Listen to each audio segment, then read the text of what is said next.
आदरणीय बंधुओं, माताओं व मेरी प्यारी बहनों, राधे राधे।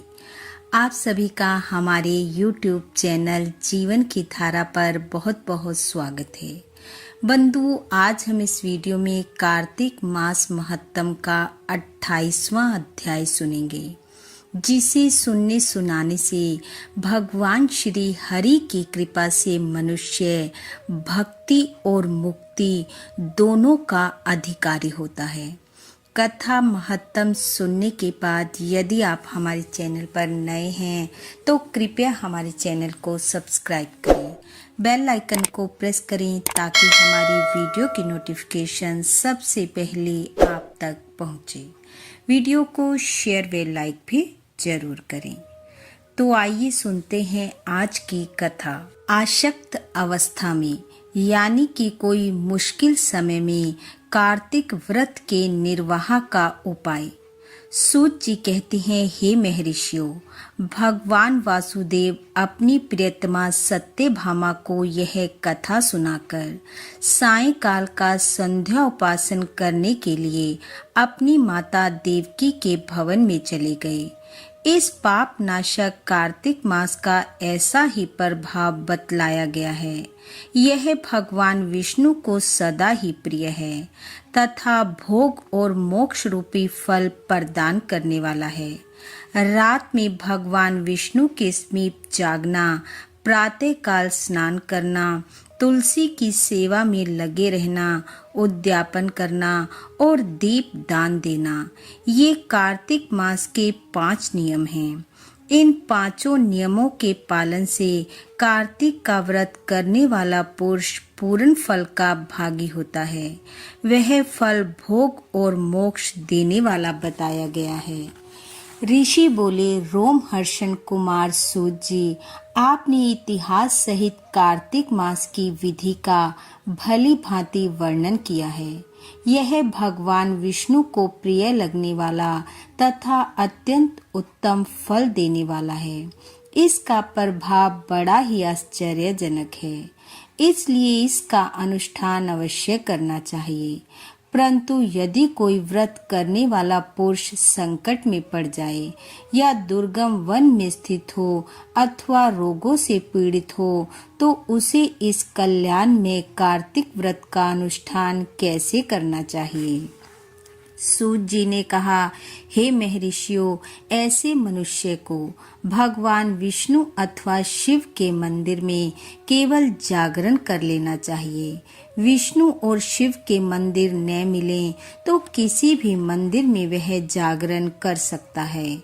यदि कोई दुर्गम वन में स्थित हो अथवा आपत्ति में फंस जाए तो वह अश्वत्थ वृक्ष की जड़ के पास अथवा तुलसी के वृक्षों के बीच बैठकर जागरण करे। जो पुरुष भगवान विष्णु के समीप बैठकर श्री विष्णु के नाम तथा चरित्रों का गान करता है, उसे सहस्त्र गो दान का फल मिलता है। बाजा बजाने वाला पुरुष वाजपेयी यज्ञ का फल पाता है और भगवान के पास नृत्य करने वाला पुरुष संपूर्ण तीर्थों में स्नान करने का फल प्राप्त कर लेता है। जो उक्त नियमों का पालन करने वाले मनुष्यों को धन देता है, उसे यह सब पुण्य अनायास ही प्राप्त हो जाता है। उक्त नियमों का पालन करने वाले पुरुषों के दर्शन और नाम सुनने से भी उनके पुण्य का 6वां अंश प्राप्त होता है। जो आपत्ति में फंस जाने के कारण नहाने के लिए जल न पा सकें अथवा जो रोगी होने के कारण स्नान न कर सकें, वह भगवान विष्णु का नाम लेकर केवल मार्जन कर लें। जो कार्तिक व्रत के पालन में प्रवृत्त होकर भी उसका उद्यापन करने में समर्थ ना हो, उसे चाहिए कि अपने व्रत की पूर्ति के लिए यथाशक्ति ब्राह्मणों को भोजन कराएं।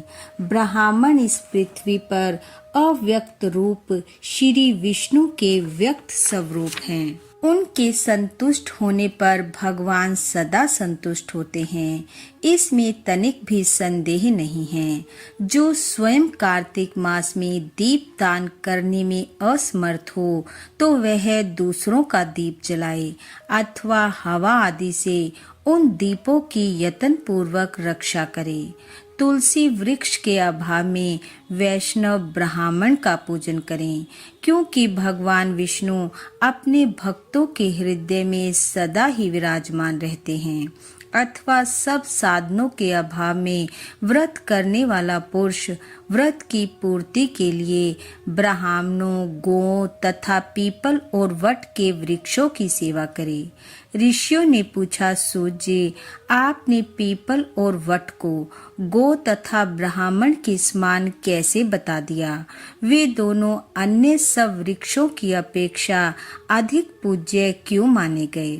सूत जी कहने लगे, महर्षियों, पीपल के रूप में साक्षात भगवान विष्णु ही विराजते हैं। इसी प्रकार वट भगवान शंकर का और पलाश ब्रह्मा जी का स्वरूप है। इन तीनों का दर्शन, पूजन और सेवन पापहारी माना गया है। दुख, आपत्ति, व्याधि और दुष्टों के नाश में भी इनको कारण बताया गया है। इति कार्तिक महत्तम 28वां अध्याय समाप्त। बोलो विष्णु भगवान की जय। बंधुओं, भगवान श्री हरि की कृपा आप व आपके परिवार पर सदैव बनी रहे। आपका घर आंगन खुशियों से महकता रहे। इन्हीं शुभकामनाओं के साथ आप सबका बहुत बहुत धन्यवाद। राधे राधे।